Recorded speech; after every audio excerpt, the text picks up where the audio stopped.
জাম খাবো, জাম আবার ওর ফ্রি। না প্লিজ আর কিছু দিও না, ঠিক আছে। এত খাবার আজকে না, এই বাবা। এই ফলগুলো দিয়েছে, একটাও আমি খাই না, এইটা আমি খাই, একটা নেব। আর মিষ্টি বারাসাতের, যারা এখানে বারাসাতের লোক আছে বলবে দেখো কুণালদারা এখানে এলো বারাসাতের মিষ্টি খেয়ে গেলো। কিন্তু কিছু করার নেই, আমাদের চন্দননগরের মিষ্টি কিন্তু খুব ভালো। আচ্ছা মানে চন্দননগরের মিষ্টি ভালো। এই দেখো বারাসাতের লোক বলছে, দেখিয়ে দাও, এই দেখো দেখো বাড়ির দেখো হোস্টকে দেখিয়ে দাও।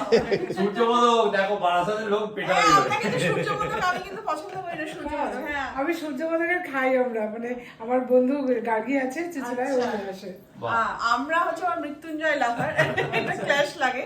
তো যাই হোক, মিষ্টি একটা আমি খাচ্ছি, কিন্তু কুনাল তো পাকা না খাই আমি না। এটা খেয়েই দেখি কেমন বারাসাতের মিষ্টি।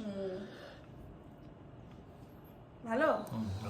আর না ভালো বললে তো লোকের বাড়িতে এখন খারাপ বলবে। উপায় নেই, উপায় নেই। না মিষ্টিটা দেখে মনে হচ্ছে ভালোই হবে। এটা তো কম মিষ্টি, এটা তো ছানার কেক। হ্যাঁ হ্যাঁ, অনেকটা টাইপের।